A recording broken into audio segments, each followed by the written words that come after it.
जब मेरी शादी हुई तो मैं घर की बड़ी बहू बनी। मेरे बाद मेरी दो देवरानियां आई। मैं पढ़ाई में उनसे कम थी और नौकरी भी नहीं करती थी, लेकिन वे दोनों मुझसे अधिक शिक्षित और आधुनिक थी। मुझे खुशी थी कि घर में दो मॉडल देवरानियां आने वाली थी। मैं देवरों से कहती, आप लोगों के साथ नहीं, हम दोनों देवरानियां के साथ मैं अपने सारे शौक पूरे करूंगी। यह सुनकर वे शर्मा जाते थे।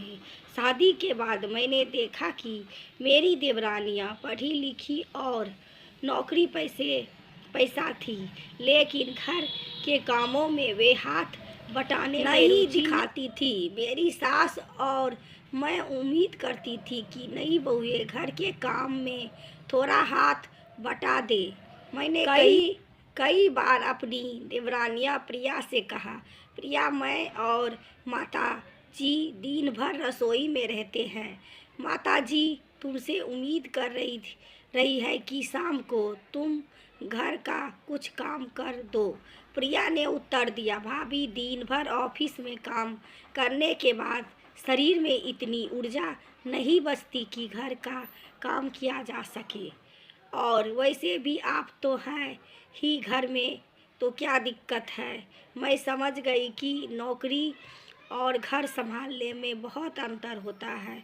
मैं अपने काम में लग गई और हर दिन सुबह उठकर सबका नाश्ता टिफिन पैक करने में व्यस्त रहती।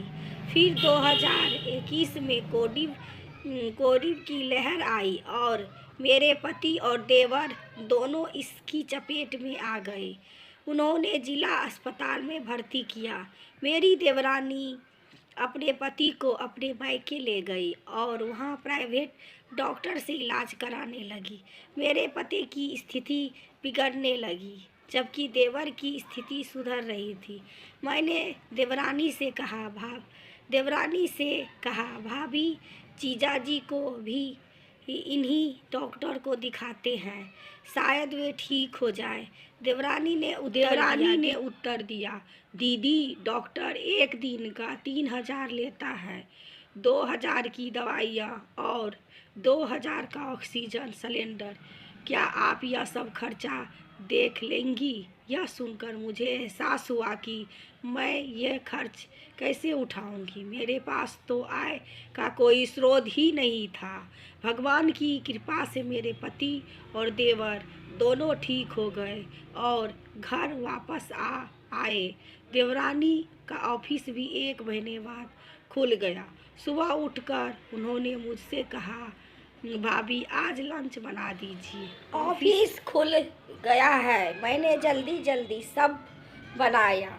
जब ये ऑफिस जाने लगी तो मुझे टिफिन मांगा। मैंने देने जा रही थी, तभी पिताजी की आवाज़ आई, सुमन बेटी, रुको। मैंने पूछा, क्या हुआ पिताजी। उन्होंने कहा, अगर इन्हें लंच ले जाना है तो कल से यह जल्दी उठे और अपना लंच बनाकर ले जाए। शाम को जब हम सब खाना खाने बैठे तो पिताजी ने फिर से अपना फैसला सुनाया। मेरे पति ने पूछा, पिताजी, आप ऐसा क्यों कर रहे हैं। पिताजी ने जवाब दिया, तुम्हारी पत्नी दिन भर काम करती है, सुबह 9 बजे से 9 बजे रात तक। बदले में उसे क्या मिलता है। कुछ नहीं। छोटी बहू भी काम करती है 11 से 6 बजे तक। बदले में उसे पैसे मिलते हैं, लेकिन ये पैसे वे सिर्फ अपने और अपने पति पर खर्च करती है। बड़ी बहू को घर के काम के बदले में कुछ नहीं मिलता, फिर भी वह निस्वार्थ भाव से सबके लिए खाना बनाती, लंच पैक करती है। अगर यह सब काम ना करे तो मुझे नहीं लगता कि छोटे बेटे और छोटी बहू ठीक से पैसे कमा पाएंगे। पिताजी ने आगे कहा, अगर तुम चाहती हो कि यह तुम्हें खाना बना दे, तुम्हारे हिस्से की गृहस्थी भी संभाले, तो अपने वेतन का आधा हिस्से इसे भी दो, ताकि कल को जरूरत पड़े तो यह किसी के सामने हाथ ना फैलाए। इस दिन के बाद से देवरानी को बात समझ आ गई और मुझे आधी तनख्वाह देने लगी। पिताजी के इस कदम से छोटी बहू संतुष्ट हो गई, क्योंकि उसे पता था कि ऑफिस में कुछ भी हो जाए, घर देखने वाला कोई तो है। और मैं संतुष्ट हूँ, क्योंकि अब किसी आर्थिक ज़रूरत के लिए मुझे किसी के सामने हाथ फैलाने की ज़रूरत नहीं है। इस कहानी से हमें सीख मिलती है कि परिवार में हर सदस्य की भूमिका महत्वपूर्ण होती है और हमें एक दूसरे की मदद करने और समानता बनाए रखने की आवश्यकता है। आशा करती हूँ कि ये कहानी आपको पसंद आई होगी। पसंद आए तो लाइक करिएगा, सब्सक्राइब करिएगा, शेयर करिएगा दोस्तों।